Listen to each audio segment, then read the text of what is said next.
Зеленский, это пишет Меркель. Upon first encounter, Vladimir Zelensky appeared to me a very narcissistic person with a lack of restraint, a person capable of unleashing a war to satisfy his own ambition. Бывший канцлер ФРГ. The horrendous consequences for Ukraine were predictable even back then. Пишет Меркель, были предсказуемы уже тогда. Конец цитаты. Former German Chancellor Angela Merkel shocked fans of Vladimir Zelensky by accusing him of his ability to unleash a war to satisfy his ambitions. This was stated at a briefing by the official representative of the Russian Foreign Ministry, Maria Zakharova. The diplomat quoted the revelations of Merkel, who in her recently published memoirs described her impressions about President of Ukraine.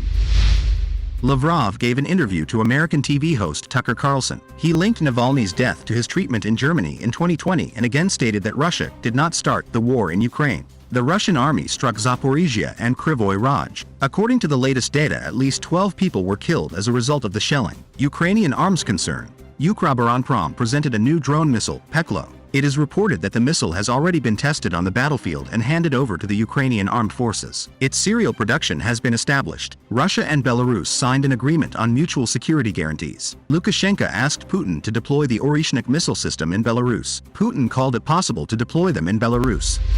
Iran has begun evacuating its military and diplomats from Syria. Egypt and Jordan have called on Bashar al-Assad to leave the country. According to the Wall Street Journal, President Assad has been asked to form a temporary council that will include opposition representatives. However, the Jordanian embassy in the United States has denied this information. Europe is preparing for the consequences of the war in Syria. Rebels have captured the largest city, Aleppo, in just a few days. The conflict in Syria triggered a massive displacement of civilians at the height of the fighting in 2015. The current situation could cause a new wave of refugees. Is Europe ready for such a challenge?